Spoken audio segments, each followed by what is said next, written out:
they create it. They exist at a level of altitude where they can recognize the physics of reality, bring name to it, and then express it and allow others to be governed by it as well. For example, Einstein, E equals mc squared. I'm not a physicist, so I can't even tell you how he came up with it. And let's say you are someone who understands physics.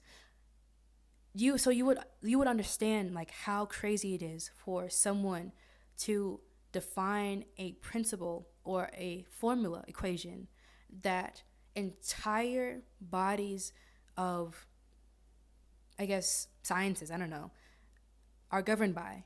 We all learned about that in school. That is a fundamental formula of reality. That's what governors do. It doesn't have to be something in religion or science, but it could be in fashion. It could just be in paradigm or thought.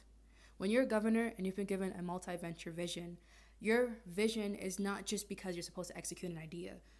Those venture ideas, those visions are really meant for you to establish precedent for paradigm, for principle, for strategy, for how we orient ourselves in reality.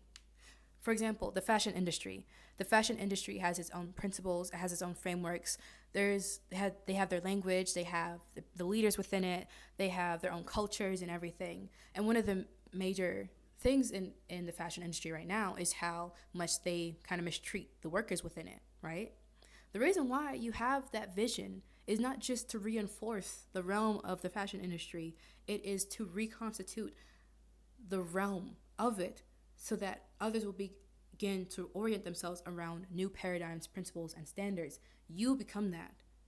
That fashion brand that you think is just a fashion brand is really the lighthouse, the North Star that the entire industry will begin to orient themselves around. You become the pinnacle of standard. You set the tone. You become the standard. That's what governance is. So no, you're not just meant to lead.